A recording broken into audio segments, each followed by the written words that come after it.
prethodnoj epizodi gledali smo početak prve od 4 utrka na električnim biciklima. Snage odmjeravaju gorljive ljubiteljice ekstremnih sportova, Ana i Gorana. Nadmetanje su započele na zahtjevnom terenu Parka prirode Žumberak. Malo sam pala, da, malo. Prevelika brzina nakon zavoja dovela je do Anina pada i Goran je osigurala vidnu prednost. Je li Anu pad koštao utrke? Hoće li Gorana zadržati prednost? Ili teren iza nju nosi prepreke?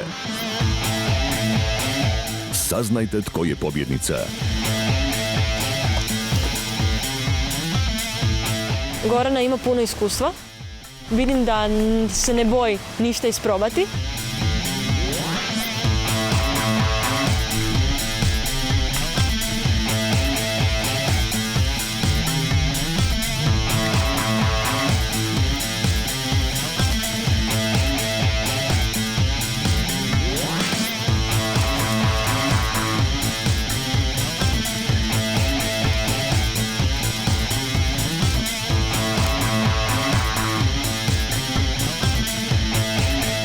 Moja suparnica dosta dobro vozi, malo je onaj pad omeo, ali je jako srčana i borbena.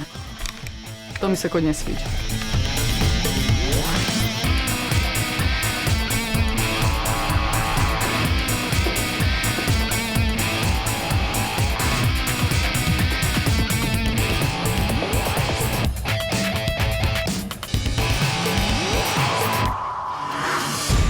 Bilo je odlično. Pobjedila sam je na sitne trikove, puno sam kratila, nisam išla markiranim stazama. Nisam dovoljno vremena provela na biciklu još sada i nisam dovoljno mogla dobro procijeniti koliko gasa trebam dati u nekim trenucima kad smo išli uzbrdo. Pogotovo kad smo bili na nekim prostorima gdje je bilo kamenja i granja.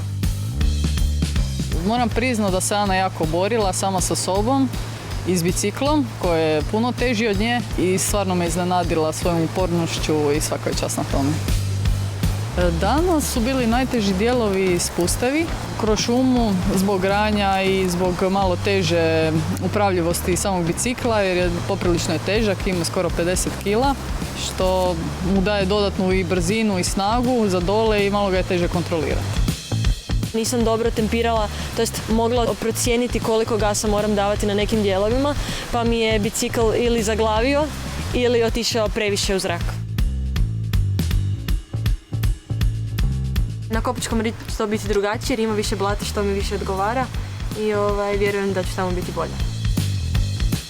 Od Kopačkog rita i mulja i komaraca ne očekujem baš previše, ali nadam se da ću dobro odvoziti.